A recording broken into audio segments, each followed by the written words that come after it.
കീമിൽ ഹൈക്കോടതി വിധി സ്റ്റേ ചെയ്യണമെന്ന കേരള സിലബസ് വിദ്യാർത്ഥികളുടെ ആവശ്യം അംഗീകരിക്കാതെ സുപ്രീംകോടതി അപ്പീൽ നൽകില്ല എന്ന് സംസ്ഥാന സർക്കാർ കോടതിയെ അറിയിച്ചു.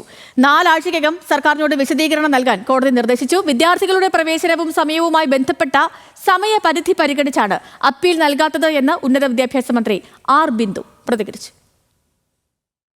കീം പരീക്ഷയുടെ റാങ്ക് പട്ടിക റദ്ദാക്കിയ ഹൈക്കോടതി ഡിവിഷൻ ബെഞ്ച് വിധിക്കെതിരെ സംസ്ഥാന സിലബസ് വിദ്യാർത്ഥികൾ നൽകിയ ഹർജിയാണ് സുപ്രീംകോടതി പരിഗണിച്ചത്. സർക്കാർ നടപ്പാക്കിയ ഫോർമുല നയപരമായ തീരുമാനമാണെന്നും ഹൈക്കോടതി ഇടപെടൽ ശരിയല്ലെന്നും 15 വിദ്യാർത്ഥികൾ നൽകിയ അപ്പീലിൽ പറഞ്ഞിരുന്നു.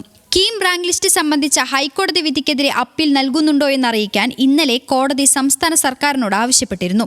ഇന്ന് ഹർജി പരിഗണിച്ചപ്പോൾ സംസ്ഥാന സർക്കാരിനു വേണ്ടി ഹാജരായ മുതിർന്ന അഭിഭാഷകൻ ജയ്ദീപ് ഗുപ്ത അപ്പീൽ നൽകുന്നില്ലെന്ന് കോടതിയെ അറിയിച്ചു. അപ്പീൽ ഫയൽ ചെയ്താൽ പ്രവേശന നടപടികളെ ബാധിക്കും.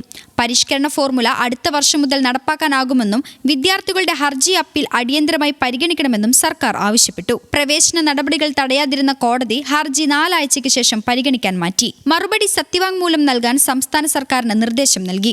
അതേസമയം AICTE സമയപരിധിയിൽ ഇളവ് നൽകാൻ തയ്യാറാണെങ്കിൽ അപ്പീൽ നൽകാൻ സർക്കാർ തയ്യാറാണെന്ന് മന്ത്രി ആർ ബിന്ദു പറഞ്ഞു. AICTEയുടെ ടൈം ഫ്രെയിമിനകത്ത് അഡ്മിഷൻ നടത്തണമെന്ന കാരണം കൊണ്ടാണ് സുപ്രീം കോടതിയിൽ അപ്പീൽ പോകാൻ ഗവൺമെൻറ് തയ്യാറാകാഞ്ഞത്. AICTEയുടെ സമയക്രമത്തിൽ ഇളവ് അനുവദിക്കുകയാണെങ്കിൽ, അതായത് സമയം നീട്ടി ലഭ്യമാവുകയാണെങ്കിൽ അപ്പീൽ നൽകാൻ ഗവൺമെൻറ്റിന് വിരോധമില്ല എന്നുള്ളതാണ് അറിയിച്ചിട്ടുള്ളത്. Legal desk, news Malayalam.